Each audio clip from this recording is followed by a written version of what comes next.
জবাবে ব্যাটিং করতে নেমে প্রথম বলেই প্রথম উইকেট হারায় বাংলাদেশ।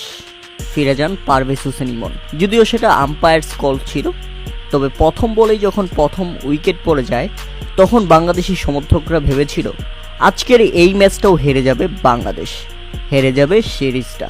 কিন্তু না, শেষ পর্যন্ত টি-20 সিরিজটা নিজেদের দখলে নিয়েছে বাংলাদেশ। শ্রীলঙ্কার বিপক্ষে শেষ টি-20তে বাংলাদেশ ব্যাটিং এবং বোলিংয়ে দারুণ পারফরম্যান্স দেখিয়েছে। উল্লেখ্য যে প্রথমে ব্যাটিং করতে নেমে নির্ধারিত 20 ওভারে 132 রানে থেমে যায় শ্রীলঙ্কা। বাংলাদেশি বোলারদের মধ্যে সর্বোচ্চ শেখ মেহেদী হাসান দুর্দান্ত বোলিং করেছেন, তুলে নিয়েছেন 4 উইকেট।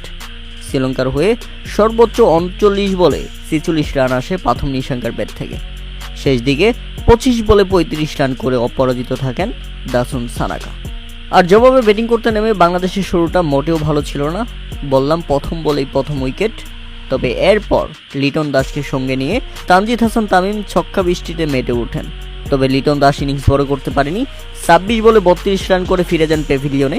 এরপর তাওহিদ হৃদয়কে নিয়ে আরও বিধ্বংসী হয়ে ওঠেন তানজিদ হাসান তামিম। তুলে নেন দুর্দান্ত 50।